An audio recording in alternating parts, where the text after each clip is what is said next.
जे माँ समले चलो आजिका बनामा झुनगा रस बरा। तो रातिका देखुन इटा झुनगा अरुआ चाउल और बिरी इटा बुतरी देछे रासारा इटा बुतरी सारला परे सकाले बाटी करी सडन इटा बनाबे। तो इटा पेस्ट बनी सारन देखुन।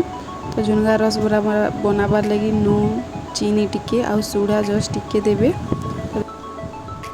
तो यारे देखुन पैन गरम ही सारा तो इलाची गुण दे सारा पर चीनी तो रस एटा बनाबा लगे रेडी होइछि। गरम गरम बरा छानी सारा पर हेतु पकाबे तो रस भीतर के भेदबा आउ बहुत टेस्टी लगसी। तो ये देखुन झुनगार पेस्ट इटा रेडी हो गला।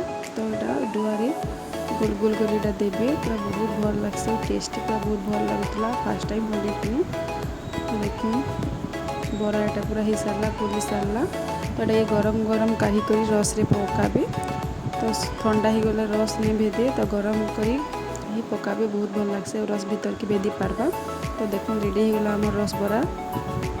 देखुन इंदा ही सब बनाबे और रेसिपीटा केंदा लागला कमेंट रे जनाबे घर निश्चय बनाबे।